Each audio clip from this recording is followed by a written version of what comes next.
England won a golden age. Elizabeth paid in blood. To save her crown, she had to execute her royal cousin, kill the man she loved, and bury her own heart. She didn't just marry England, she sacrificed her soul to rule it.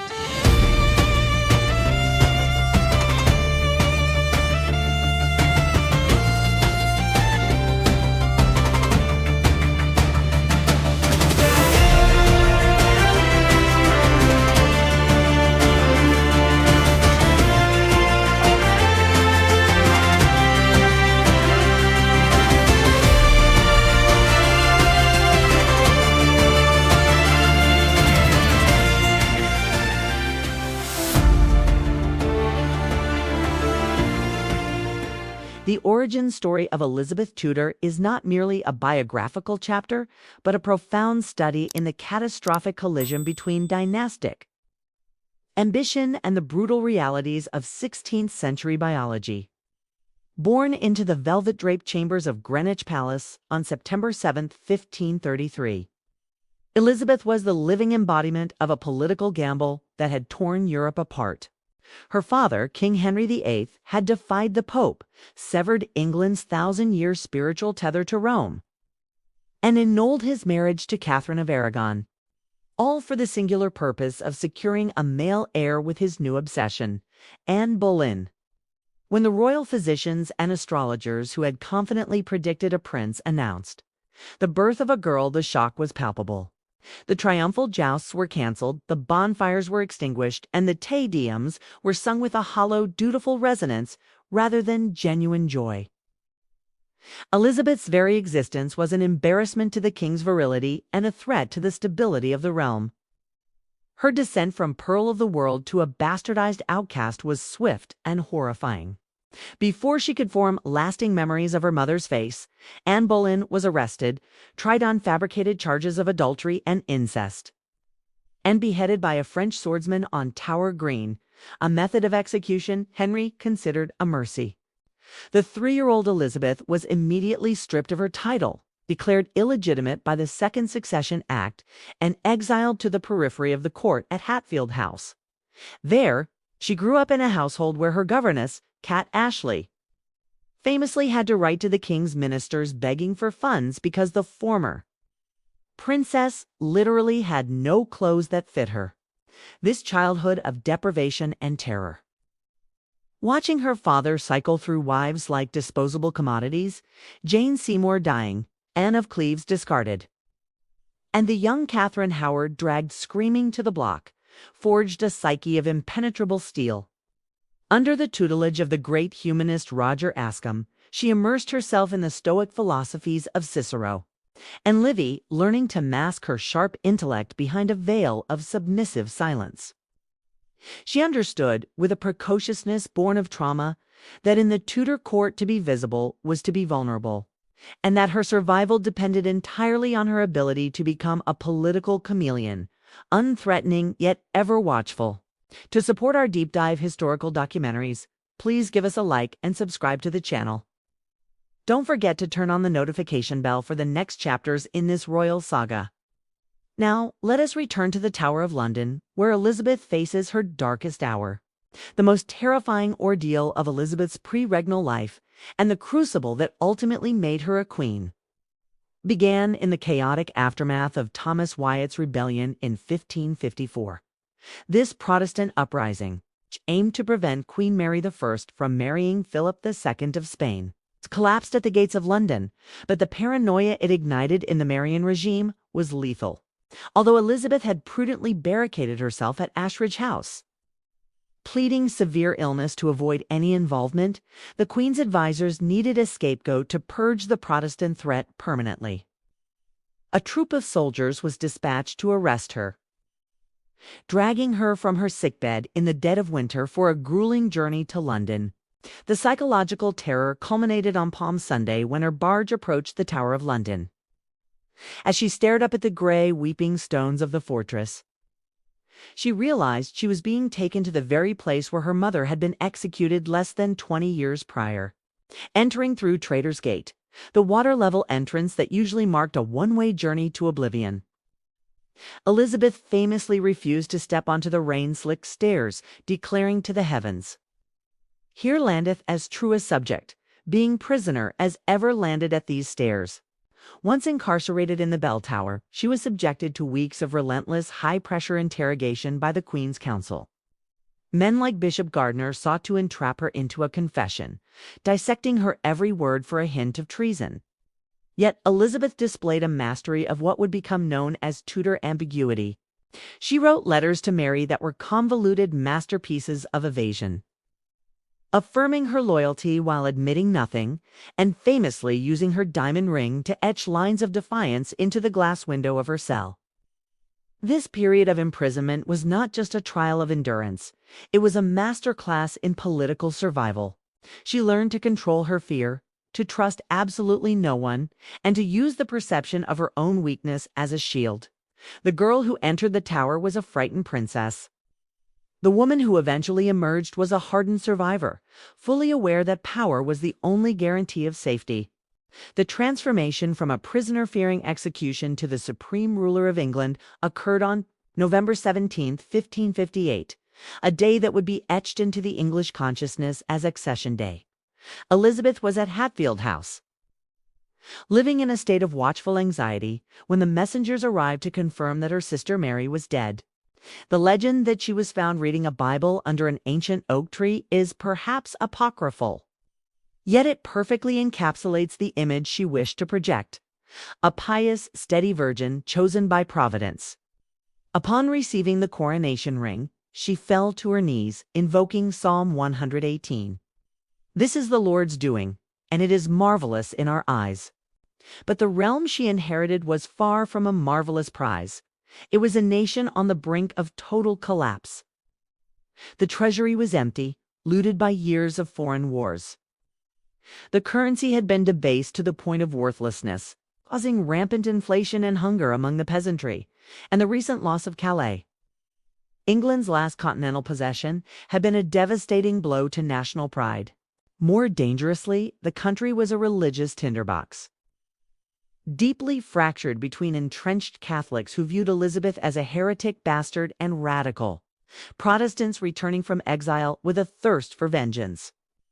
Elizabeth's first moves were a study in pragmatic genius. She did not unleash a purge against Mary's supporters. Instead, she assembled a privy council that blended the old guard with new, capable men like William Cecil, signaling a desire for competency over ideology. During her coronation procession through London, she stopped to accept a Bible from a child and promised to be a good mother to her people, a brilliant piece of political theater that began the process of healing the national psyche. She signaled immediately that she would not be a puppet of the nobility, but a monarch who intended to rule with a distinct, unifying vision, famously declaring that she would not make windows into men's souls as long as they remained outwardly loyal to the crown. From the very first moments of her reign, Elizabeth was besieged by the marriage question, a relentless and misogynistic political pressure that defined the first half of her rule. In the 16th century, the concept of a female sovereign ruling without a male consort was viewed as an aberration of nature, a violation of the great chain of being. Her counselors, Parliament, and foreign ambassadors were united in the belief that she must marry immediately to provide a head for the body politic and, crucially, the fear of a disputed succession was visceral.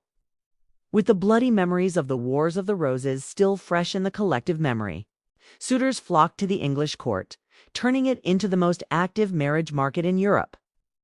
Philip II of Spain, her former brother-in-law, proposed a union to keep England within the Habsburg orbit. The Archduke Charles of Austria was offered as a Catholic compromise, and the Village princes of France were dangled as potential allies. Elizabeth, however, turned this immense vulnerability into her most potent diplomatic weapon. She realized that her value on the international stage was highest while she remained a potential prize, not a possessed asset. She engaged in elaborate, decades-long courtships, particularly with the Duke of Anjou, which she used to play France against Spain, keeping both powers in check without ever committing to either. She mastered the art of courtly love diplomacy, dazzling ambassadors with her wit and vague promises, while her ministers negotiated impossible terms in the background. She understood a fundamental truth that her advisors missed: to marry a foreign prince was to subordinate England to another nation's interests. And to marry an English subject was to elevate one noble family above the rest, inciting civil war. By refusing to choose, she preserved her own autonomy and the independence of her realm, eventually declaring to Parliament that she had married England. While Elizabeth played the international marriage game with a cynical and calculated detachment, her private life was dominated by a singular, intense, and perilous emotional attachment to Robert Dudley, the Earl of Leicester. He was her sweet Robin, a childhood friend who had shared the terror of her imprisonment in the Tower. And he possessed a charisma and physical vitality that captivated the young queen. Their relationship was the source of constant, salacious gossip throughout the courts of Europe, with ambassadors reporting that the queen visited his bedchamber and that they were lovers in all but name. However, this romance was fundamentally blighted by the existence of Dudley's wife, Amy Robsart. The situation spiraled into a catastrophic political crisis in September 1560. When Amy was found dead with a broken neck at the bottom of a short flight of stairs at Cumnor Place. The circumstances were suspicious. In the extreme, Amy had sent her servants away to a fair that day, leaving her alone in the house. And the immediate public assumption was that Dudley had murdered her to clear his path to the throne, possibly with Elizabeth's tacit consent. The scandal threatened to destroy the moral authority of the monarchy. The English ambassador in Paris, Nicholas Throckmorton, wrote in despair that people speak of it with execration. Elizabeth, possessing a supreme instinct for self-preservation that overrode her heart, realized that marrying Dudley under such a cloud would be political suicide, potentially triggering a rebellion. She ordered a full coroner's inquest, which returned a verdict of misadventure. But the stain of suspicion never truly faded. She was forced to make the agonizing choice to distance herself from marriage to the only man she loved, though she kept him as her favorite and closest advisor until his death. This tragedy was the turning point that likely solidified her resolve to remain the Virgin Queen. She sacrificed her personal happiness on the altar of her queenship. As the years passed and it became biologically impossible for Elizabeth to bear a child, she and her government embarked on one of the most sophisticated propaganda campaigns in the history of monarchy: the creation of the cult of the Virgin Queen. This was not merely a statement for marital status, it was a profound theological and political reconfiguration of the monarchy. In a post-Reformation England that had banished the adoration of the Virgin Mary and the saints, Elizabeth stepped into the spiritual void, offering herself as a secular divinity, a mother to her people who was wedded solely to her kingdom. She exercised iron-fisted control over her visual representation, issuing proclamations to destroy unseemly portraits and commissioning only those that adhered to a strict iconography. In famous works like the Rainbow Portrait or the Ditchley Portrait, she is depicted not as a mortal woman subject to decay, but as an ageless, timeless icon draped in pearls, symbolizing purity, standing on maps of England and surrounded by celestial symbolism. To maintain this illusion of eternal youth in her later years, she utilized the mask of youth, a thick layer of Venetian cerros, a cosmetic mixture of white lead and vinegar, which she applied to her face and neck. While this toxic concoction slowly poisoned her skin and body, it allowed her to present a flawless white visage to the public, a living statue of stability in a changing world. By framing her celibacy as a sacrificial act of devotion to the welfare of her subjects, she turned what her counselors viewed as a catastrophic failure, the lack of an heir, into a source of mystical power, demanding a loyalty from her subjects that was both political and quasi-religious. The most persistent, dangerous, and personal threat to Elizabeth's throne was personified by her cousin, Mary, Queen of Scots.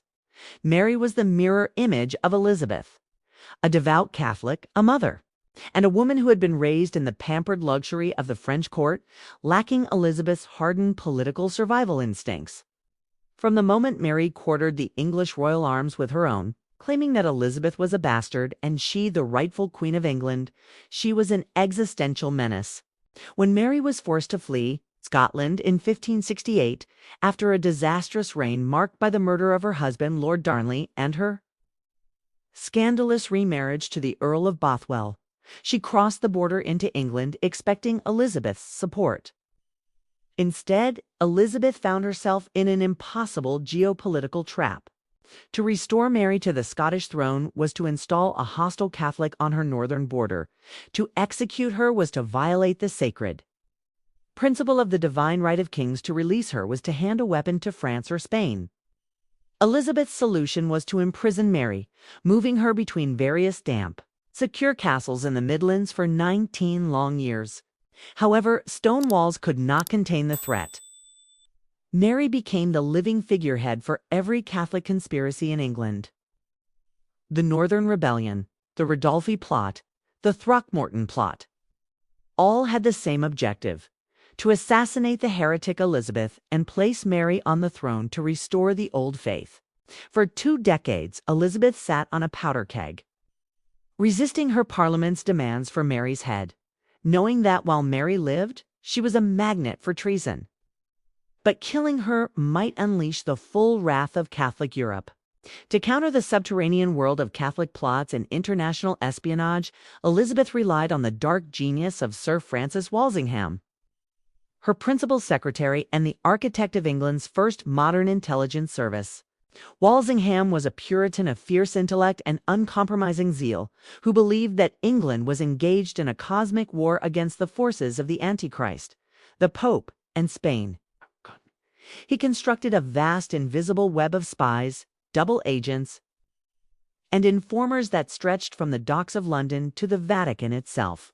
He employed expert cryptographers like Thomas Phillips, who could break the most complex ciphers of the day, and he was a master of entrapment. His masterpiece of counterintelligence was the dismantling of the Babington Plot in 1586. Walsingham knew that a group of young Catholic gentry, led by Anthony Babington, was conspiring to assassinate Elizabeth and rescue Mary. Instead of arresting them immediately, he allowed the plot to run, carefully monitoring the secret correspondence between Mary and the conspirators. The letters were smuggled in and out of Chartley Castle, hidden in the bungs of beer barrels, a channel that Walsingham's agents had already compromised. He waited patiently until Mary made the fatal mistake of writing a letter in which she explicitly endorsed the plan to set the 6 gentlemen to work, a euphemism for the assassination. Walsingham intercepted this letter, had Phillips decipher it, and even forged a postscript asking for the names of the assassins to ensure he caught everyone. It was a cold-blooded, brilliant sting operation that provided Elizabeth with undeniable legal proof that her cousin was not a passive victim, but an active participant in regicide. Even with the smoking gun of the Babington letter, Elizabeth faced a profound moral and psychological crisis over the decision to execute Mary. The act of signing the death warrant of an anointed queen was a taboo that terrified her. It challenged the very foundation of monarchy, and set a precedent that kings could be judged and killed by their subjects. A precedent that would haunt her successor's son, Charles I. Elizabeth agonized for months, falling into fits of weeping and rage, snapping at her ministers, and seeking any alternative to the axe. She even hinted darkly to Mary's jailer, Sir Amias Paulet, that he should take it upon himself to shorten the life of his prisoner privately, a suggestion Paulet honorably refused as a violation of his conscience and the law. Finally, driven by rumors of a Spanish invasion and the relentless pressure of Lord Burleigh, she signed the warrant on February 1st. Amidst a pile of other routine papers, ostensibly so she could claim later she had not realized what she was doing. Her counselors, knowing her indecision, snatched the warrant and dispatched it to Fotheringhay Castle without her final seal of approval. The execution itself was a gruesome theatrical affair, Mary dressed in crimson, the color of Catholic martyrdom, and it took 3 clumsy strikes of the axe to sever her head. When the executioner lifted the head, Mary's auburn wig came away, revealing her short gray hair, a stark reminder of her humanity. When news reached London, Elizabeth erupted in a performative but terrifying fury, imprisoning the secretary, William Davison. and banishing Burleigh from court, desperately trying to wash her hands of the blood of her kinswoman. Yet the deed was done. The internal threat was extinguished, but the external storm was about to break. The execution of Mary, Queen of Scots, removed the last obstacle for King Philip II of Spain to launch his enterprise of England. Philip, the self-appointed sword of the Catholic Church, now had a just cause to invade, to avenge Mary and depose the illegitimate heretic Elizabeth. The Spanish Armada was not merely a fleet, okay? It was the largest and most sophisticated military force the world had ever seen. A floating crusade blessed by Pope Sixtus V. It consisted of 130 massive galleons and armed merchant vessels, carrying over 30,000 soldiers, sailors, and priests, along with the finest siege artillery in Europe. The strategic plan was for the Armada to sail up the English Channel, secure the narrow seas, and ferry the Duke of Parma's veteran army, the terrifying tercios, from the Netherlands to invade Kent and march on London. As the massive crescent formation of the Spanish fleet was sighted off the Lizard in July 1588, England faced its darkest existential crisis. The country had no standing army, only local train bands armed with rusty pikes and bows, and a navy that was significantly smaller than the Spanish behemoth. A system of warning beacons was lit along the coast, a chain of fire racing from Cornwall to London, signaling to every village that the invasion had begun. The atmosphere in the capital was one of apocalyptic dread. Rumors circulated of Spanish ships carrying torture instruments for the English heretics. Yet, amidst the panic, the Queen remained the calm center of the storm. She oversaw the mobilization of the fleet, putting her trust in the skill of her private heirs, Drake, Hawkins, and Frobisher, and the resilience of her people, preparing to fight for the very soul of the nation. It was in this moment of supreme national peril that Elizabeth delivered the most iconic performance of her queenship, cementing her legend forever, rejecting the frantic advice of her counselors to seek safety in the interior. She traveled to the military camp at Tilbury in Essex to review her troops, who were the last line of defense against the Spanish army. Her appearance was a masterstroke of visual rhetoric and psychological warfare. She rode a white gelding dressed in white velvet with a polished steel cuirass over her bodice, carrying a silver marshal's baton. She looked like a mythological figure, a fusion of the Virgin Mary and the warrior goddess Athena, riding through the ranks of the terrified militia. She delivered the Tilbury speech, a piece of oratory that remains one of the greatest in the English language. She famously proclaimed, "I know I have the body but of a weak and feeble woman, but I have the heart and stomach of a king, and of a king of England too." In these words, she acknowledged the gender prejudices of her age only to shatter them, asserting a metaphysical authority that transcended her sex. She pledged to live and die amongst you all, to lay down for my God and for my kingdom and my people, my honor and my blood, even in the dust. This was not the distant language of a feudal monarch. It was the rallying cry of a leader binding her fate to the humblest soldier in the field. The speech electrified the troops, transforming their fear into a fanatical, patriotic resolve. At Tilbury, Elizabeth ceased to be merely an administrator. She became the living avatar of England itself, the mother willing to die for her children. While Elizabeth rallied the spirit of the nation on land, the physical battle for England's survival was being decided in the Channel by a combination of English tactical innovation and the intervention of the elements. The English ships, designed by John Hawkins to be lower, faster, and more weatherly, harassed the lumbering Spanish galleons for days, but failed to break their tight defensive crescent formation. The stalemate was finally broken on the night of August 7th, when the English launched a terrifying weapon, fire ships. 8 old vessels were packed with pitch, gunpowder, and tar, set ablaze, and drifted on the tide toward the Spanish anchorage at Calais. The sight of these floating infernos in the pitch blackness caused panic among the Spanish captains, cut their anchor cables, and scattered in confusion, breaking their invincible formation. In the ensuing Battle of Gravelines, The English broadsides pounded the disorganized Spanish fleet at close range, inflicting heavy damage. However, the final destruction of the Armada was wrought not by cannonballs, but by the Protestant wind. As the battered Spanish fleet attempted to flee north around Scotland and Ireland to return home, they were struck by ferocious, unseasonal Atlantic storms. Unfamiliar with the treacherous waters and lacking anchors, dozens of ships were smashed against the jagged rocks of the Irish coast. Thousands of sailors drowned or were slaughtered by local inhabitants and English garrisons upon washing ashore. Of the 130 ships that set sail, only about 60 returned to Spain, filled with starving and dying men.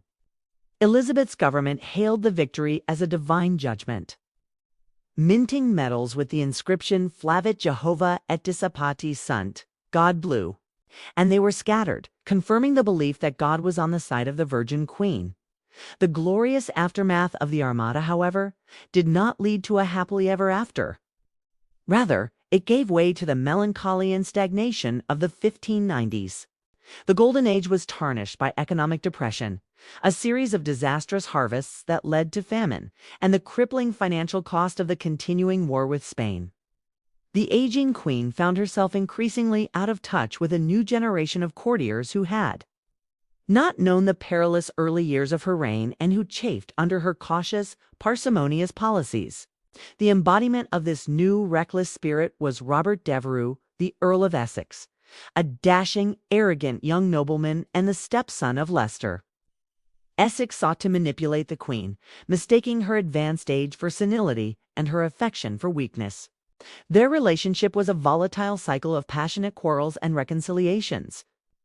But the breaking point came when Essex was appointed Lord Lieutenant of Ireland with a massive army to crush the rebellion of the Earl of Tyrone. Instead of fighting, Essex squandered his resources on pointless marches and knighted his friends against the Queen's orders.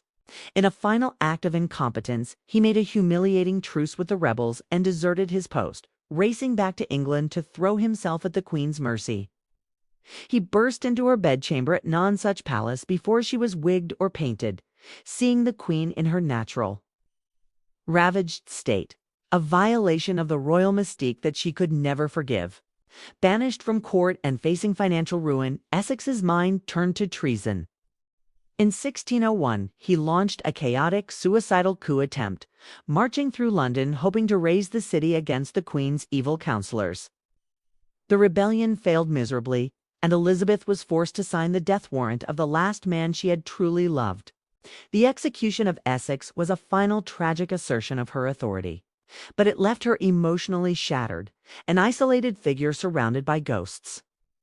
In the final years of her life, the gap between the propaganda of Gloriana and the reality of the woman Elizabeth Tudor became a painful, tragic chasm.